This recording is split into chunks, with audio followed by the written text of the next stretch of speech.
Барлықтарыңызға сәлем. Барлықтарыңызға сәлем.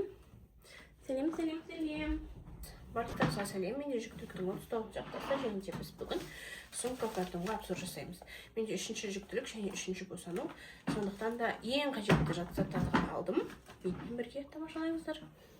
Ең бірінші кезекте біздің құжаттарымыз: тапочки, шұлық, компрессионный чулки, және де өзімізге ыңғайлы сорочка немесе көйлегіміз. Мен жағдайымда мен өзіме жеңіл көйлегін алдым. Және де бізде Астана қаласында партнерский роды, қазір карантин болғандықтан жабық деп жатыр.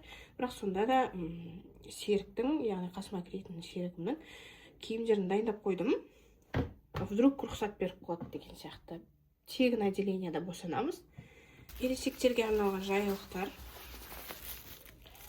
бір реттік төсеніштер, полотенце, сүлгі. Баланың киімдерін дайындап қойдым, яғни босанып болғаннан кейін кигізетін киімдерін дайындап осы пакетке салып қойдым.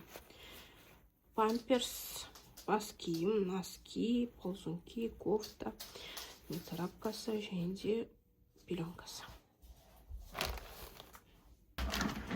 Дымқыл және де құрғақ сүлгілер. Келесі бізде после родовое отделение, яғни палатаға шыққан кезде керекті киімдер. Домашний тапочкамыз.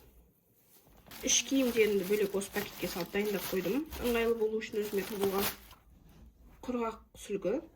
Пижама. Өзімізге ыңғайлы киім бұл. Пижама, не обязательно пижама. На жерде менде тройка, например, на жерде двойка, на жерде двойка. Шалбар кофтамен, на жерде халатымен.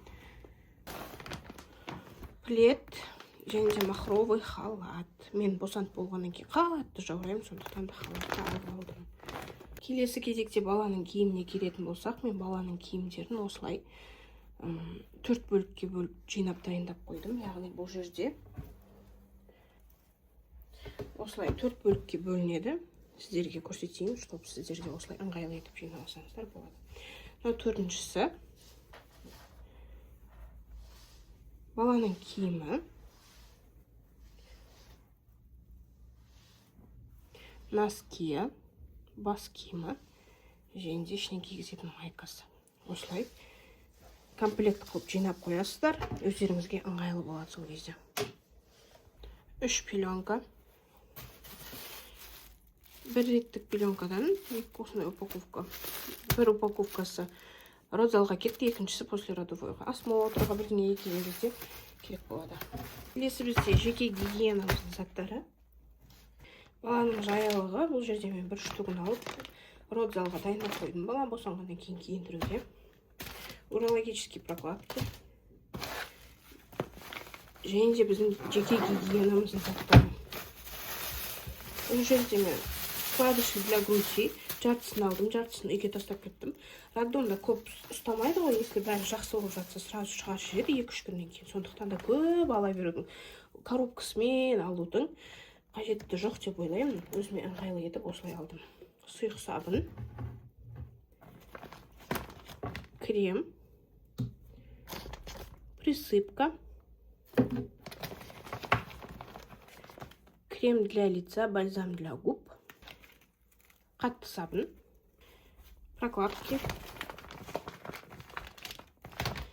Осындай одноразовый кремдер мен пенканы алдым. Одноразовый очистка және алып дайындап қойдым, чтобы өзіме ыңғайлы болу үшін осылай одноразовый жүрген әлде қайда ыңғайлы. Сондықтан да осы бір сумкаға гигиена заттарын дайындап қойдым.